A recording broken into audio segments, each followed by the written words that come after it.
Welcome back to your favourite UPSC current affairs classroom. Veranda IAS के YouTube channel पर जहां हर news का analysis होता है बिल्कुल यूपीएससी के नजरिए से। एक सीरियस एस्पायरेंट वही होता है जो करंट अफेयर्स को स्टैटिक से जोड़ के समझे, और आज का सेशन इसी अप्रोच का एक बहुत ही परफेक्ट एग्जाम्पल होगा। आज हम लेकर आए हैं टॉप 5 करंट अफेयर्स इश्यू जो सिर्फ न्यूज में नहीं है बल्कि हमारे जीएस पेपर 2, पेपर 3 और प्रीलिम्स के लिए भी बहुत रेलेवेंट है। चाहे वो केरला की कोस्ट पर कार्गो का बर्न होना या अपकमिंग जो सेंसस है उसके लिए न्यूज, या फिर वुमेन फार्मर्स के एम्पावरमेंट की बात हो, है ना, और डिलिमिटेशन जैसा टॉपिक, उस पर भी बहुत हम डेप्थ में अंडरस्टैंड करेंगे। तो अगर आप भी चाहते हो कि हर न्यूज का कोर समझ आए और मेंस में लिखने लायक ओपिनियन डेवलप हो तो please watch this video till end. हम आपको एक बहुत ही static concept plus current context का विद एग्जाम्पल्स समझाने की कोशिश करेंगे। यूपीएससी एग्जाम के लिए जैसे रेलेवेंट होता है वो सारी क्लैरिटी आपको मिल जाएगी। तो let's start with our today's session. This is me Supriya, welcome to Veranda IAS. अगर एक चिंगारी समंदर में लग जाएगी तो सिर्फ पानी में नहीं, उसका हीट कानून और हमारे पॉलिसी दोनों में जल जाएगा। आज के मुद्दा है एक बहुत ही हाई रिस्क मैरीटाइम डिजास्टर का। कार्गो वेसल जो है MV वैन 503, उसमें आग लग गई। वो सिंगापुर का एक फ्लैगशिप था जो केरला के कोस्ट से 88 नॉटिकल माइल्स दूर था। अब ये इंसिडेंट हुआ 10 जून को और बहुत बड़ा इंटरनेशनल कंसर्न बन गया। ये जो इंसिडेंट हुआ था एक बहुत ही जबरदस्त आग के कारण हजार्डस कार्गो कंटेनर्स एक्सप्लोड हो गए। ये कार्गो मटेरियल्स इंडस्ट्रियल केमिकल्स और फ्लेमेबल सब्सटेंसेस कैरी कर रहे थे, तो जो सी ट्रांसपोर्ट के रूल्स के according high risk goods category में आते हैं। फायर इंटेंसिटी इतनी ज्यादा थी कि 4 घंटे तक वो कंट्रोल नहीं हो सका और कम से कम एटलीस्ट 20 कंटेनर समुद्र में गिर गए, leading to again marine contamination fear. जो रेस्क्यू ऑपरेशन हुआ वहां पे उसमें हो गया कि इंडियन जो कोस्ट गार्ड और नेवी थे उन्होंने बहुत रैपिड एक्शन लिया, पर 18 क्रू मेंबर्स को रेस्क्यू कर पाए, 4 अभी भी मिसिंग है। ऑपरेशन में यूज हुए 5 कोस्ट गार्ड शिप्स और 1 ड्रोनियर एयरक्राफ्ट और इमरजेंसी रैफ्ट यूज किए गए थे। ये हाईलाइट करता है कि इंडिया की मैरीटाइम डिजास्टर रिस्पांस कैपेबिलिटी कैसे काम करती है। लेकिन अब ये भी दिखता है कि कोस्टल सेफ्टी रेगुलेशन और एनफोर्समेंट में गैप्स भी है। हमें अगर इसका डिजास्टर का एनवायरमेंटल कंसर्न होना हो तो ये एक बहुत इकोलॉजिकल इमरजेंसी है। हजार्डस मटेरियल समुद्र में गिरने से वो एक कंसर्न ऐसा आता है कि मेरीन लाइफ कंटामिनेशन हो जाती है, long term coastal ecosystem damage हो जाएगा, कोई प्रॉपर केमिकल डिस्पोजल प्रोटोकॉल नहीं है ड्यूरिंग सी ट्रांजिट, तो वो भी एक कंसर्न का टॉपिक है हमारे लिए। आपको ये एनवायरनमेंट के हिसाब से ये डिजास्टर आपको इम्पोर्टेंट हो जाता है एग्जाम पॉइंट ऑफ व्यू से। आप इस इंसिडेंट का जिक्र कर सकते हो जब आप कोई इंडिया मैरीटाइम सेफ्टी इंफ्रास्ट्रक्चर के बारे में लिख रहे हो, या कोई गैप्स है इम्प्लीमेंटेशन करने में, ऐसे पॉलिसीज को यूज कर सकते हो। जैसे कि इन केस इसका रेफरेंस लिखा जा सकता है जब यूपीएससी मेंस में अगर कोई ऐसा पूछा जाएगा कि कोई hazardous cargo management in India's maritime trade and their implications, अगर ऐसा कुछ क्वेश्चन आए तो you can cite this as an example in your answer. जब हम ऐसे कोई इंसिडेंट को सुनते हैं वी नीड टू अंडरस्टैंड कि मैरीटाइम कार्गो के यूजुअली सेफ्टी नॉर्म्स होते क्या है और इंडिया की रिस्पांस कैपेबिलिटी कितनी स्ट्रांग है। If we talk about international regulation जो IMDG कोड होता है, जब शिप्स जो है दुनिया भर में सेल करती है they often carry flammable chemicals, corrosive substances और गैस, जिन्हें कैटेगराइज किया गया है UN क्लास 1 to 9 में। अब इन सब हजार्डस मटेरियल्स के लिए इंटरनेशनल लॉ कहता है उनको कुछ चीजें होती हैं जो मैंडेटरी फॉलो करनी होती है। ये कोड इंश्योर करता है कि प्रॉपर लेवलिंग हो, उनकी पैकेजिंग सिक्योर्ड रहे और ट्रेनिंग और कंप्लायंस स्टैंडर्ड्स भी बहुत ही मीट किए जाएंगे ग्लोबल स्टैंडर्ड्स के हिसाब से। ये हमें मैटर इसीलिए करता है कि अगर एक शिप जिसमें ऐसे सब्सटेंसेस हो और आग लग जाएगी तो हो सकता है सेकेंडरी एक्सप्लोशंस हो, टॉक्सिक स्पिलेज हो, मरीन पोल्यूशन तो फॉर श्योर हो जाएगा, और अल्टीमेटली जो है human lives and marine biodiversity दोनों को हम रिस्क में डाल रहे हैं। हमारा जो इंडिया का मैरीटाइम रिस्पांस है, इंडिया ने भी अपनी तरफ से multi agency coordination model develop किया है to handle such kind of emergencies. जैसे अगर इंडियन कोस्ट गार्ड की बात करोगे तो lead agencies for search and rescue SAR जैसे पोल्यूशन रिस्पांस की टीम है, they are usually first responders. Indian Navy की बात करेंगे तो डीप सी इमरजेंसीज में बहुत अच्छी तरीके से सपोर्ट मिलता है उनसे। सर्वेलेंस और लॉजिस्टिक्स में भी we get there help. State disaster management की बात करेंगे तो वो जो अथॉरिटीज होती है, they coordinate with local coast stations, environmental teams और NGOs फॉर द मिटिगेशन। अभी आपको ये जो कॉन्सेप्ट है GS पेपर 3 के क्वेश्चन में अगर पूछा जाए कि इंडिया मैरीटाइम सिक्योरिटी प्रिपेयर्डनेस कैसी है, तो आप ये सारे फ्रेमवर्क आपको आंसर में लिखने होंगे। इससे आपको बहुत ही आपके आंसर में आप एनहांस कर पाएंगे आपके आंसर्स को। सेफ्टी जो है एक मैनुअल का इशू नहीं है, ये टेक्नोलॉजी, पॉलिसी और डिप्लोमेसी का एक बहुत ही सोल्यूशन जैसा है। अब बात करते हैं कि आगे चलकर कोई मैरीटाइम सेफ्टी किस डायरेक्शन में हमारी इवॉल्व कर रही है, specially after incident like the vessel fire. अगर हम पॉलिसी इंप्रूवमेंट्स की बात करते हैं तो इंडिया और दुनिया भर में होने वाली जो फ्यूचर शिपिंग पॉलिसीज है वो फोकस करेगी पोर्ट स्टेट कंट्रोल को इम्प्रूवमेंट के लिए, जहां पोर्ट्स पे कार्गो की सेफ्टी चेकिंग ज्यादा स्ट्रिक्ट होगी। वो करेंगे tighter scrutiny of hazardous cargo manifest, मतलब कार्गो की लिस्ट डीपर चेकिंग करेंगे बिफोर क्लियरेंस।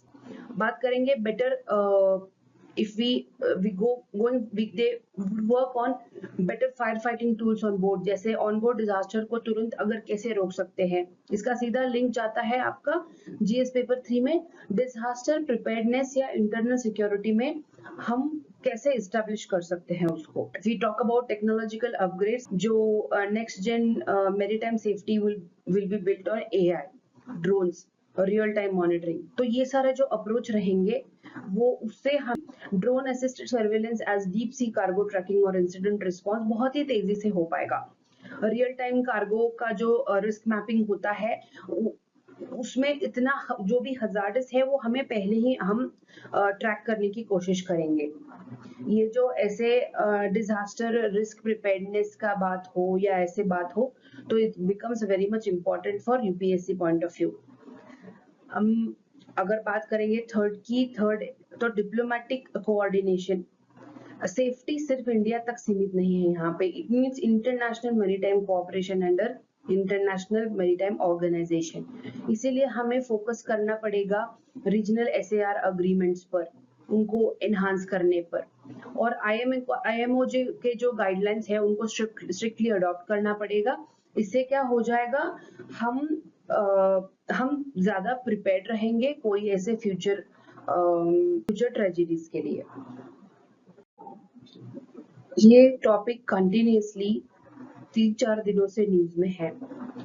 अभी देखते हैं कि ये सेंसस का ये आर्टिकल क्या बात करता है सेंसस के हिसाब से। अभी जो हम सेंसस की बात कंट्री के लिए उनके डेवलपमेंट का डायरेक्शन तय करता है।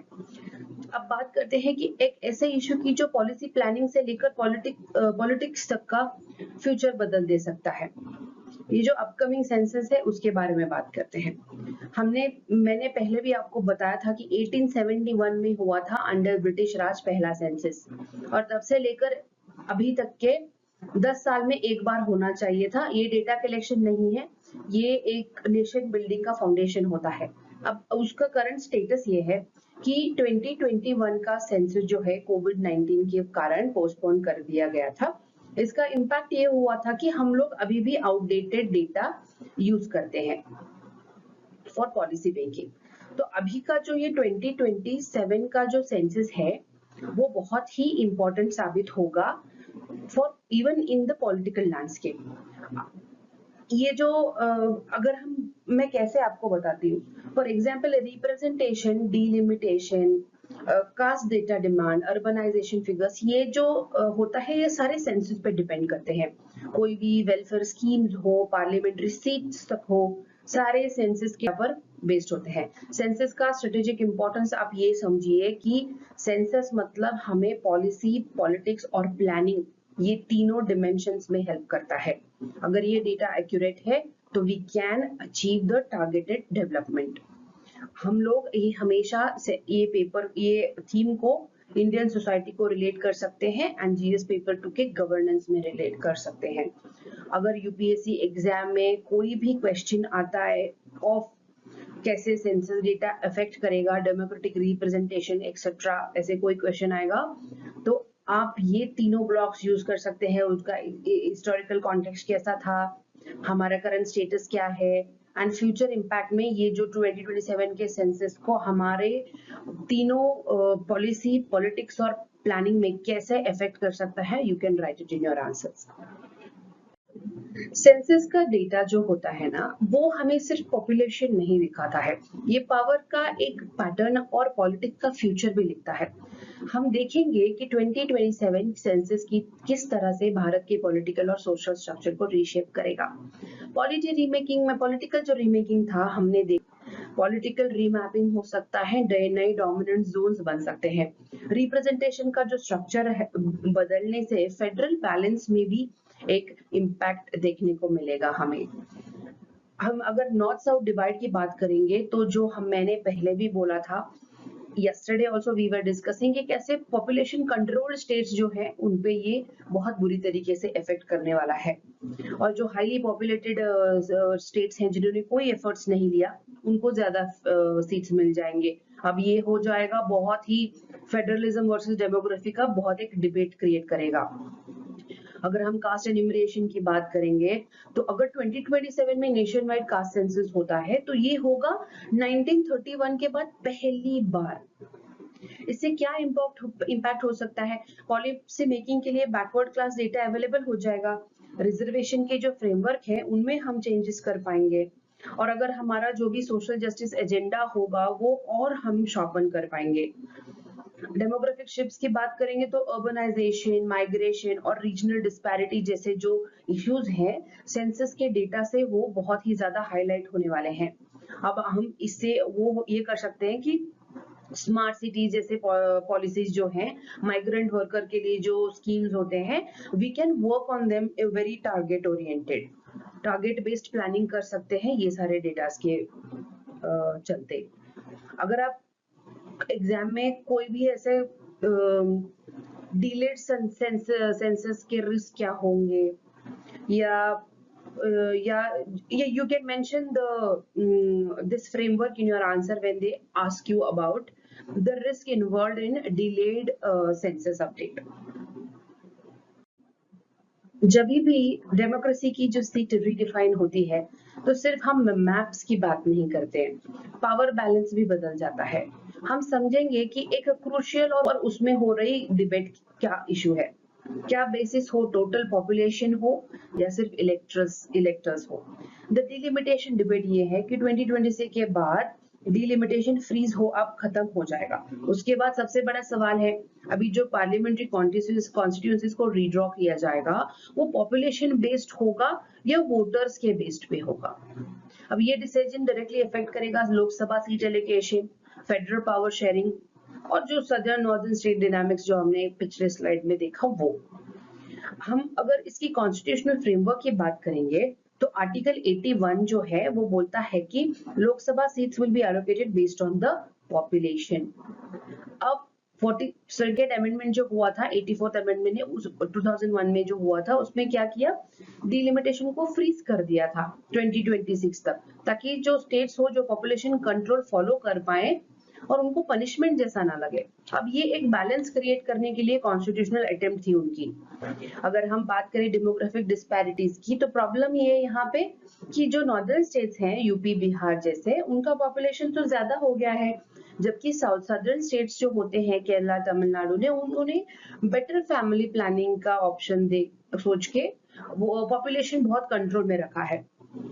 अब पॉलिटिकल रिप्रेजेंटेशन उनके लिए तो रिड्यूस हो जाएगा, तो इसका मतलब better governance would get penalised. अब ये प्रॉब्लम है जो मॉरल पॉलिटिकल एंड बहुत ही कॉन्स्टिट्यूशनल डिलेमा में डालने जैसा प्रॉब्लम रेडी हो गया है यहाँ पे। ये जो नंबर्स हम देख रहे हैं ये बस एक डेटा के जैसे नहीं है, एक बहुत ही ये निर्धारित करते हैं कि किसकी आवाज कितनी दूर तक सुनाई जाएगी। हम देखेंगे डिलिमिटेशन के प्रैक्टिकल कॉन्सिक्वेंसेस क्या है, किस स्टेट को मिलेगा पॉलिटिकल पावर या गेन और किसको हो सकता है बहुत ही रिलेटिवली लॉस। ये जो चार्ट है ये इंटरप्रेट करता है कि अगर डिलिमिटेशन इलेक्टर बेस्ड होता है यानी सिर्फ वोटर्स पे होता है तो उसका क्या, जो हाई पॉपुलेशन ग्रोथ के स्टेट रहेंगे बिहार और यूपी जैसे, उनको गेन ही होगा, पर साइमल्टेनियसली सदर्न स्टेट्स के जैसे उनको भी रिप्रेजेंटेशन ज्यादा मिल जाएगी, डिस्प्रपोर्शनेट नहीं होगा रिप्रेजेंटेशन। अब ये एक इक्विटेबल कॉम्प्रोमाइज सोल्यूशन है जो फेडरल टेंशन को थोड़ा सा बैलेंस कर सकता है। ये मैटर इसलिए करता है कि अगर डिलिमिटेशन सिर्फ पॉपुलेशन पर हो गया हो जाएगा तो फिर वो जो प्रॉब्लम हम डिस्कस कर रहे हैं इतने टाइम से वो हम मैनेज नहीं कर पाएंगे, बहुत ही डिसबैलेंस हो जाएगा। बट अगर इलेक्टर्स बेस बनाया जाए तो रिप्रेजेंटेशन का मॉडल बनेगा फेयर एंड रियलिस्टिक।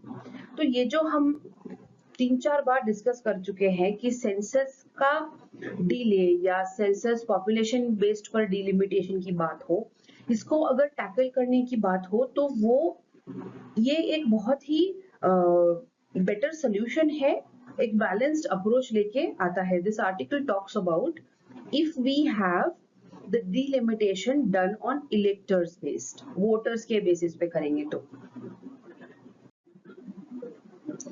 भारत की खेती में एक बहुत ही अनसंग हीरो है और वो है महिला किसान। और इस पॉइंट में, इस आर्टिकल में हम समझेंगे वुमेन का जो रोल है एग्रीकल्चर में वो कितना इम्पोर्टेंट है और उनके एम्पावरमेंट से फूड सिक्योरिटी और रूरल डेवलपमेंट दोनों कैसे स्ट्रेंथन हो सकते हैं। ग्लोबल रिकग्निशन की बात करता है ये आर्टिकल, जहां पे यूनाइटेड नेशन ने 2026 को डिक्लेयर किया है International Year of the Women Farmer. ये रिकग्निशन हाईलाइट करेगा women's central role in agriculture, food security के ग्लोबल नैरेटिव में उनका कितना ग्रोइंग इंपॉर्टेंस है। इससे इंडिया के लिए भी एक अपॉर्चुनिटी है to reform its policy around gender incentive agriculture. Current status in India वो बात करेंगे तो इंडिया में लेबर फोर्स का 33%, समवेयर अराउंड 33% वुमेन है। लेकिन आयरनी इस बात की ये है कि अगर लैंड ओनरशिप की बात करेंगे तो वो सिर्फ 13% की women, 13% of women has it. Policy making, credit access, decision making में उनका रिप्रेजेंटेशन बहुत ही इनविजिबल है। ये रिफ्लेक्ट करता है कि एक डीप रूटेड स्ट्रक्चरल इनइक्वालिटी को, इसके लिए भी बहुत इंपॉर्टेंट है। आप समझो जीएस पेपर 1 सोसाइटी के लिए कितना इंपॉर्टेंट टॉपिक है ये। टेक्नोलॉजिकल इंक्लूजन की बात करेंगे, अब जो जैसे स्मार्ट एग्रीकल्चर टूल्स होते हैं, वेदर एडवाइजरीज, डिजिटल कृषि प्लेटफॉर्म्स एक्सेट्रा, ये सब तो वुमेन फार्मर्स के लिए डिसीजन मेकिंग और एम्पावर कर रहे हैं, लेकिन डिजिटल एक्सेस कितना है, बहुत ही अनइवन है, specially in remote and particularly बहुत ही रूरल एरियाज में। डिजिटल जेंडर डिवाइड का जो कॉन्सेप्ट है वो भी यहाँ पे रेलेवेंट हो सकता है। हमने देखा कि हाउ ग्लोबली क्या स्थिति है विमेन पार्टिसिपेशन की, और इंडिया में हमारा स्टेटस विमेन पार्टिसिपेशन क्या क्या है, और टेक्नोलॉजी इंक्लूजन के चलते how they are getting less access to the digital platforms हमने देखा। Let's see this what this article has further. काम ज्यादा है लेकिन पहचान बहुत कम है, यही है हमारे विमेन फार्मर्स की स्टोरी। अब ट्राई करते हैं कैसे women farmers across the agri value chain उसमें काम करते हैं, लेकिन फिर भी सिस्टमिक डिस्क्रिमिनेशन का सामना उनको करना पड़ता है। Let's try and understand. Production role की बात करेंगे तो women contribute heavily to sowing, weeding, harvesting जैसे प्रोसेस में, लेकिन उनकी मेहनत का एक्नॉलेजमेंट में ना डेटा में है ना कोई स्कीम में उनकी मेंशन है। जीएस पेपर में जो सोसाइटी के अंडर जेंडर एंड लेबर का बात होता है ना, you can please relate to this, you can somewhere note it down. तो when coming to the next, seed preservation की बात हो तो विमेन जो है ट्रेडिशनली सीड सिलेक्शन और सेविंग का काम करती है। इनका नॉलेज क्लाइमेट रेजिलियंस और बायोडाइवर्सिटी प्रिजर्वेशन के लिए बहुत यूजफुल होता है, लेकिन अब ये जो रोल होता है मोस्टली इनविजिबल और अनपेड रहता है। पोस्ट हार्वेस्ट वर्क की बात करें तो उनका पार्टिसिपेशन स्टोरेज, ग्रेडिंग, लोकल मंडियों में बेचने का काम, ये सारा लार्जली वुमेन ही करती है। फिर भी मार्केट लिंकेजेस हैं। लाइफ स्टॉक केयर की बात हो तो वो तो प्राइमरी केयर गिवर्स हैं इन एनिमल हस्बेंड्री, पर ना तो कोई ट्रेनिंग ना कोई सब्सिडी स्कीम्स उन तक इफेक्टिवली पहुंच पाती है। ये शो करता है कि हमारा जो access to agriculture extension services है उसमें कितना सिवियर जेंडर गैप है। ग्राउंड रियलिटी की बात करोगे तो जैसे हम ये contributions women farmers face et cetera की बात करें, लैंड राइट्स नहीं मिलती उनको, फॉर्मल क्रेडिट्स और इंश्योरेंस से तो बहुत ही दूर है, exclusion from policy platforms and agri subsidies, ये तो एक बहुत ही जेन्युइन इशू है। लिमिटेड स्केल हो, अनइवन कवरेज हो, इनके कारण उनका पार्टिसिपेशन होते हुए भी नजर नहीं आता। तो एज अ पॉलिसी मेकर्स या फिर we can use this kind of, अगर हम एग्जाम में भी लिखना चाहते हैं, we can use this kind of keywords जैसे feminisation of agriculture without ownership या invisible labour in agri value chain करके, you can use this kind of words to enhance your answers. आज हम देख रहे हैं कि एक real time ground level initiative जो क्लाइमेट चेंज, फूड सिक्योरिटी और वुमेन एम्पावरमेंट, ये तीनों को एड्रेस करता है, वो है इनैक्ट प्रोजेक्ट इन असम। हम इसको डिटेल में जानते हैं। क्लाइमेट रेजिलिएंट क्रॉप्स जो होते हैं, असम जैसे फ्लड प्रोन रीजन में इनैक्ट ने इंट्रोड्यूस किया फ्लड और drought resistant crop varieties. Climate unpredictability के खिलाफ एक सस्टेनेबल फार्मिंग ये इंश्योर करता है। सेकेंड है विमेन लेड फार्मर ग्रुप्स का फॉर्मेशन, जिससे मार्केट एक्सेस और नॉलेज शेयरिंग इंप्रूव हो। जो सेल्फ हेल्प ग्रुप्स मॉडल होते हैं उनको एग्रीकल्चर में इंटीग्रेट करके जेंडर सेंसिटिव सॉल्यूशन प्रोवाइड करना है। अब अगर ये जो हम स्मार्ट फार्मिंग सिस्टम्स की बात करें तो टेक्नोलॉजी जो है ट्रेडिशनल विजडम के साथ लिंक करके इनैक्ट ने ऐसा काम किया है कि लोकलाइज्ड डिसीजन सपोर्ट टूल्स बनाए हैं, real time data for farm planning, इसे डिसीजन मेकिंग जो है वो महिलाओं को ज्यादा मिलती है। इंस्टीट्यूशनल पार्टनरशिप की बात करोगे तो ये प्रोजेक्ट एक मल्टी स्टेक होल्डर कोलैबोरेशन है। उनका एक बहुत ही अच्छा एग्जाम्पल है world food programming, government of Assam and Norwegian funding agency. ये बताता है कि इंटरनेशनल, लोकल और कोलैबोरेशन जो होती है कितना इफेक्टिव साबित हो सकती है। When we talk about women participation in agriculture, उनके challenges क्या क्या है देखे हमने, लेकिन हमने ये भी डिस्कस किया कि इनैक्ट जैसे जो सॉल्यूशंस हैं जो कुछ स्टेट जैसे असम यूज कर रहे हैं, ऐसे मॉडल्स जो हम अगर इसका एक प्रोटोटाइप बनाएंगे और हर स्टेट में इसका एक गवर्नेंस में उसको इंट्रोड्यूस करेंगे तो we will be able to achieve the challenges. वो जो गैप है, जेंडर डिवाइड है, ये सारे चैलेंजेस को हम फेस कर पाएंगे ऐसे प्रोग्राम्स के थ्रू। अगर हम विमेन फार्मर्स को इक्वल राइट्स दें तो ये जो हंगर इशू है ना उसको भी हम बहुत अच्छी तरीके से रिफॉर्म्स होता है, उसका फ्यूचर क्या हो सकता है और क्यों ये इंडिया के फूड सिक्योरिटी और क्लाइमेट गोल्स के लिए बहुत ही इसेंशियल है। ये जो की स्टैट्स हम देखेंगे, यहाँ पे 33% ऑफ एग्रीकल्चर लेबर जो है भारत के फार्म वर्कफोर्स का एक 33% एक बहुत तिहाई हिस्सा महिलाएं हैं। लेकिन अगर लैंड ओनरशिप की बात करें तो 13% ही लैंड टाइटल्स उनके पास है। ये जो है इम्बैलेंस करता है डिसीजन मेकिंग, क्रेडिट एक्सेस को उनको नहीं मिलेगा। जो 17% हंगर रिडक्शन पोटेंशियल है FAO डेटा के मुताबिक, अगर विमेन को इक्वल राइट मिले, इक्वल एक्सेस मिले रिसोर्सेज का, तो दुनिया भर की जो भूख है वो 12-17% तक कम हो सकती है। जो 30% बजट एलोकेशन है नेशनल फूड सिक्योरिटी मिशन का, उसमें 30% फंड एरमार्क्ड होना चाहिए वुमेन फार्मर्स के लिए, लेकिन उसका यूटिलाइजेशन एंड रीच जो है वो अभी तक के अनइवन है।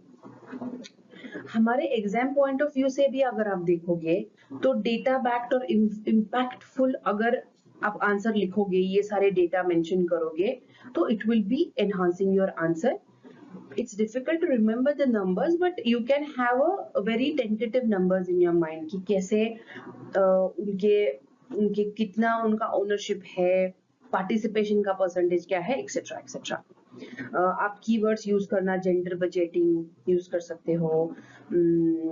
हम बात कर सकते हैं एग्री लिटरेसी फॉर women की, ऐसे जो कीवर्ड्स होते हैं makes your answer very nice.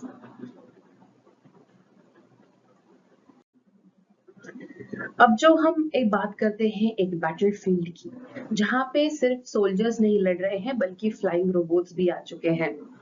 आज का टॉपिक है एक गेम चेंजिंग टेक्नोलॉजी जो मॉडर्न वॉरफेयर को रीडिफाइन कर रही है, drones in defence.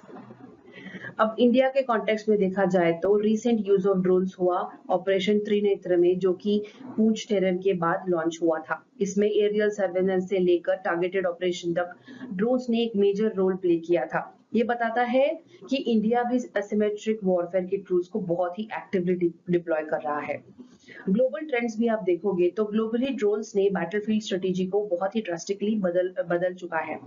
Ukraine Russia war को ले लो आप, उसमें लो कॉस्ट ड्रोन्स ने real time data, battlefield intelligence और अटैक डिलीवरी को बहुत ही इंपॉर्टेंट रोल प्ले किया। अब वॉरफेयर ग्राउंड वर्सेस एयर नहीं होता बल्कि human versus automated air power होता जा रहा है। अगर हम बात करेंगे कि कौन से टाइप्स यूज होते हैं, तो मिलिट्री ग्रेड ड्रोन्स की बात करेंगे। आर्म्ड ड्रोन्स होते हैं with long range precision capability. Commercial drones की बात करेंगे तो वो यूज होते हैं सर्वेलेंस, इवन कुछ अगर सप्लाई ड्रॉप हो तो उसमें भी वो यूज होते हैं। स्वॉर्म ड्रोन्स होते हैं एआई बेस्ड, वो होते हैं कोऑर्डिनेटेड अटैक्स, जैसे एक बी कॉलोनी के साथ अटैक करती है। ये सब रिडिफाइन कर रहे हैं एक फ्यूचर मिलिट्री डॉक्ट्रिन को। यूपीएससी एग्जाम के पॉइंट ऑफ व्यू से ये इंपॉर्टेंट हो जाएगा टॉपिक आपका, इंटरनल सिक्योरिटीज डिफेंस टेक्नोलॉजी जो आता है जीएस पेपर 3 में। So why I keep giving references of syllabus of the UPSC with this current, because इसे रिकॉल करने में आसानी होती है। अगर आपका सिलेबस परफेक्ट हो जाएगा तो कोई भी आंसर हो आपका एक फ्रेमवर्क रेडी हो जाता है माइंड में।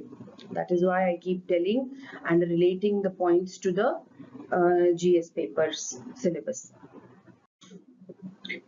जिस टेक्नोलॉजी की हम बात कर रहे हैं वो सिर्फ नजर रखने के लिए नहीं बनी थी, आज वो पूरे बैटलफील्ड का एक आउटकम ही बदल रही है। Let's understand कि ड्रोन्स का इवोल्यूशन इन वॉरफेयर में from surveillance to strategic weapon कैसे हुआ। रिकॉग्नाइजेंस एरा की बात करेंगे तो ड्रोन्स की शुरुआत हुई थी सर्विलेंस और मॉनिटरिंग के लिए। यूएस ने गल्फ वॉर के दौरान उन्हें बहुत ही एक्सटेंसिवली यूज किया था for real time intelligence and battlefield visibility के लिए। तब ड्रोन्स का काम था देख के बताना, डायरेक्शन, कोई एक्शन नहीं लेता था वो। जब फिर उसके बाद आया कॉम्बैट प्लेटफॉर्म्स, जहां पे हुआ ट्रांजिशन, ड्रोन्स बिकेम म्यूनिशन है। टर्की का जो TB2 का ड्रोन है famously used in Nagorno Karabakh and Ukraine में अब drones missile carrying autonomous strike machines भी बन चुके हैं। तो ये जो कमर्शियल रिवॉल्यूशन कैसे हुआ, ये सबसे बड़ा इन्फ्लेक्शन है। सो लेट्स अंडरस्टैंड कि कमर्शियल रिवॉल्यूशन कैसे हुआ। अब ये जो है सबसे बड़ा इन्फ्लेक्शन पॉइंट था जहां पे यूक्रेन ने कमर्शियल ड्रोन्स को मॉडिफाई करके कॉम्बैट में डिप्लॉय किया। उसका रिजल्ट क्या था, cost effective tactical gains against very heavy equipment like tanks and artilleries. अब ये शिफ्ट जो है शो करता है कि हम DIY ड्रोन्स भी प्रोफेशनली मिलिट्री हार्डवेयर को चैलेंज कर सकता है। जो डेमोक्रेटाइज्ड वॉरफेयर की बात करेंगे तो अब प्रॉब्लम ये है इसमें कि ड्रोन्स का use non state actors, insurgent groups और छोटी नेशंस भी कर रही हैं। इससे क्या होता है, एक बॉर्डर थ्रेट को इंक्रीज मिलेगी। सिक्योरिटी प्रोटोकॉल होते हैं ना वो यहाँ पे आउटडेटेड हो जाते हैं ऐसे सिचुएशन में। न्यू एज टेररिज्म टूल्स है वो इमर्ज करेंगे ये सारे टेक्नोलॉजीज यूज करके। तो this is the era of low cost and very high impact warfare, जो ग्लोबल सिक्योरिटी के लिए साथ साथ में नए चैलेंजेस भी लेके आएगा।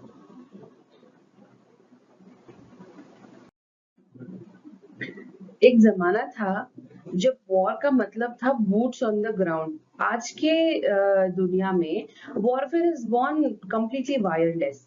हम देखते हैं कि ड्रोन्स ये जो है अनमैन्ड एरियल सिस्टम कौन कौन से टाइप्स के होते हैं, कैसे ये अलग अलग रोल्स प्ले करते हैं बैटलफील्ड में। अगर बात करें अनमैन्ड एरियल व्हीकल की, तो ये होता है एक बेसिक ड्रोन जहाँ पे कोई ऑनबोर्ड पायलट नहीं होता, बस सर्वेलेंस और लॉजिस्टिक डिलीवरी जैसे कामों के लिए यूज होता है। जैसे क्वाडकॉप्टर्स एग्जांपल के तौर पे टेरेन मैपिंग करते हैं। लॉन्ग एंड्योरेंस ड्रोन होते हैं जैसे heron, it is use for border monitoring. ये सब प्राइमरीली नॉन लीथल रोल्स के लिए यूज करते हैं हम लोग। अनमैन्ड कॉम्बैक्ट एरियल व्हीकल की बात करेंगे तो ये होते हैं fully armed drones capable of firing missiles and bombs. Operator safe distance पे होता है और ड्रोन करता है प्रिसिजन स्ट्राइक। एग्जाम्पल जो हुआ इसराइल का हैरो या यूएसए का प्रेडेटर या टर्की में भी जो TB2 वो। तो ये मॉडर्न वॉरफेयर में स्ट्रेटेजिक सरप्राइज का काम करेगा। हम जब लॉइटरिंग म्यूनिशन की बात करेंगे, AKA सुसाइड ड्रोन्स, ये ड्रोन बैटलफील्ड के ऊपर हॉवर करता है और जब टारगेट कंफर्म हो जाएगा वो खुद भी ब्लास्ट हो जाएगा, तो इसीलिए उसका नाम सुसाइड ड्रोन भी बोलते हैं। हैरो ड्रोन जो है इसराइल के, इट इज ये बहुत ही एक एग्जाम्पल है उसका। ये कम कॉस्ट में हाई इम्पैक्ट स्ट्राइक्स का काम करेगा। अगर हम एग्जाम पॉइंट ऑफ व्यू से देखेंगे तो GS पेपर 3 में जो डिफेंस या टेक्नोलॉजी इन वॉरफेयर है, आप उनमें ये एग्जाम्पल्स दे सकते हो।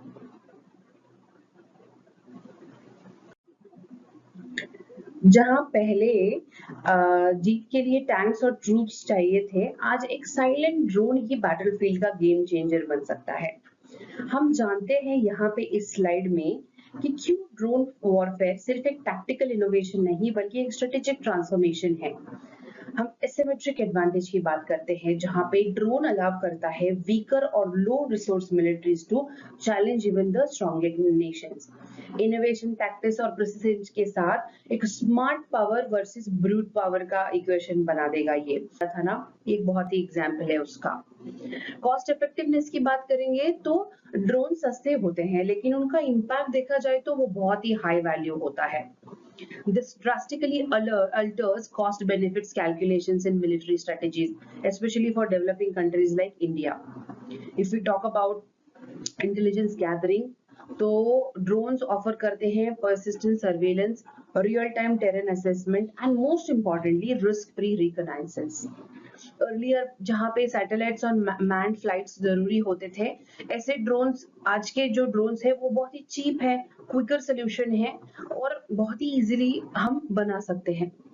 फोर्स प्रोटेक्शन की बात करेंगे तो सबसे क्रिटिकल फीचर बन जाता है removing humans from harms way. Risky border patrolling काम हो, टनल इंस्पेक्शन का काम हो, कुछ सर्च एंड डिस्ट्रॉय ऑपरेशन जैसे हो, वो सब सब रिमोट से हो सकता है ये टेक्नोलॉजी यूज करके। तो imagine the amount of significance this drone warfare carrying in this era. ये जो वॉरफेयर के लैंडस्केप होता है उस पे नए ड्रोन हॉटस्पॉट्स उभर के आ रहे हैं, नए रूल्स के साथ खेल रहे हैं। अब हम ट्राई करेंगे अंडरस्टैंड करने की, जब ये जो ड्रोन वॉरफेयर है अब सिर्फ एक मिलिट्री इनोवेशन नहीं बल्कि एक जियोपॉलिटिकल फिनोमेनॉन कैसे बना है। बात करते हैं Ukraine as a drone laboratory. Ukraine battlefield ने बना दिया है एक real world test bed for drone experimentation. Commercial drones को मॉडिफाई करके बनाया गया कॉम्बैट ड्रोन जो है उनका, इससे हुआ ये कि टैक्टिकल कन्वेंशनल मिलिट्री। ये एग्जाम्पल बता रहा है हमें कि टेक्नोलॉजी और जुगाड़ का एक ऑफसेट इवन पावरफुल एडवर्सरी बन जाएगा। डेमोक्रेटाइजेशन ऑफ एरियल वॉरफेयर अगर की बात करेंगे तो म्यांमार, येमेन जैसे जो इवन नॉन स्टेट एक्टर्स हैं are now using drones due to easy access, उनका cheap Chinese and Iranian imports और weak air defence in many regions. अब इसका रिजल्ट ये है कि सिक्योरिटी कैलकुलेशंस ग्लोबली चेंज हो जाते हैं because any small actor can now deliver a big पंच।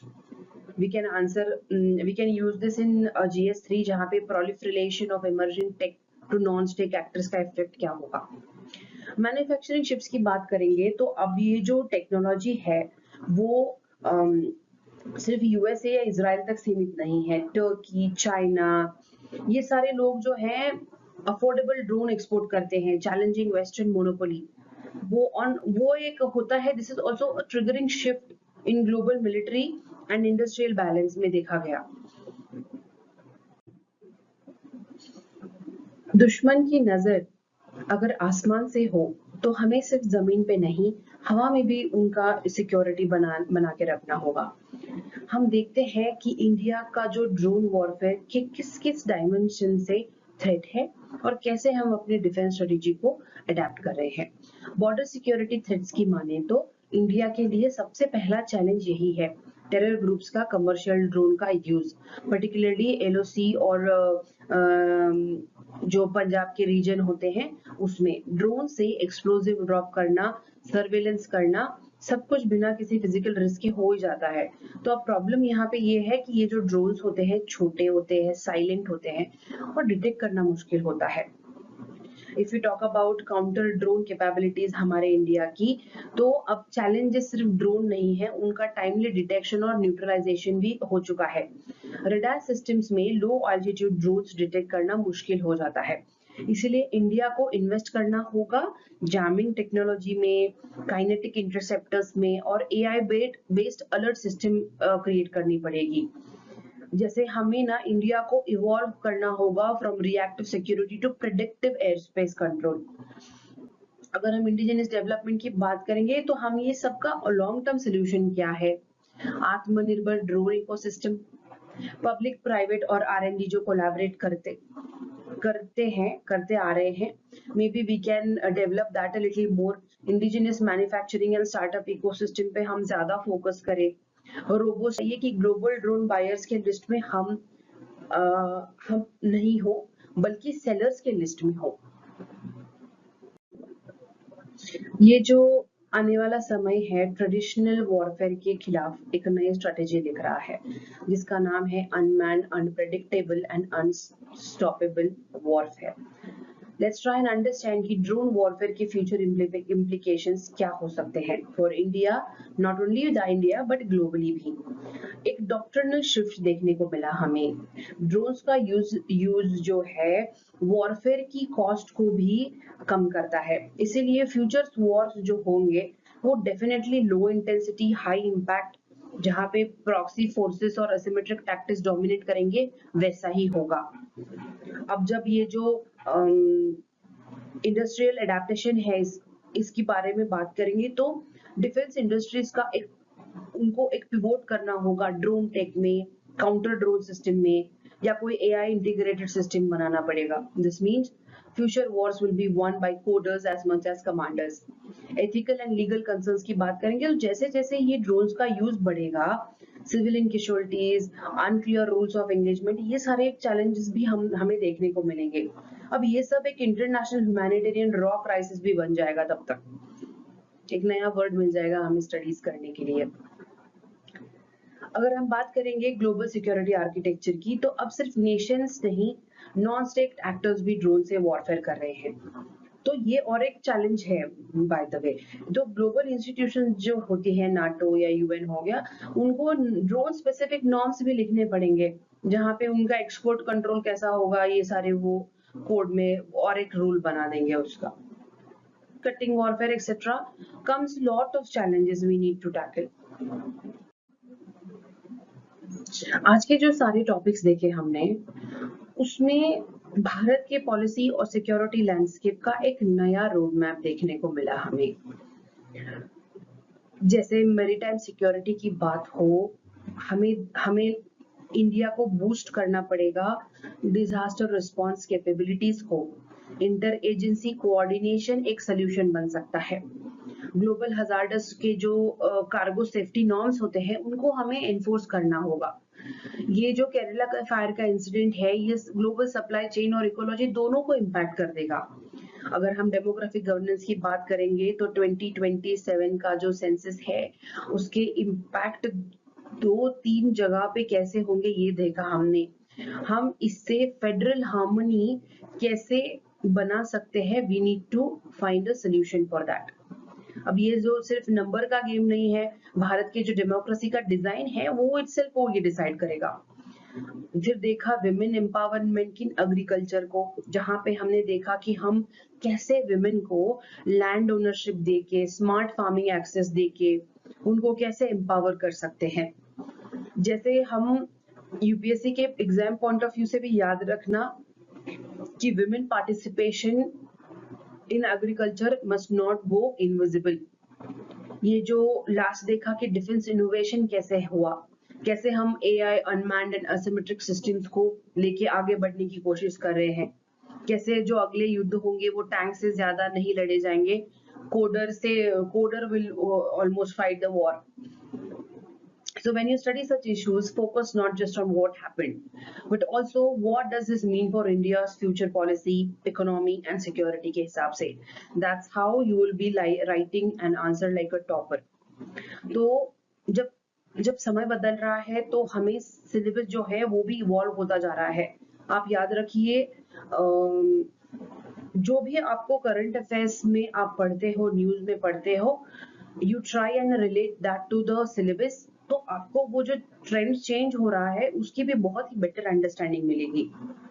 तो this is it for today, we'll meet again tomorrow. Till then, keep studying, keep revising. I shall meet you tomorrow. Thank you so much. Veranda IAS, where your dream becomes reality.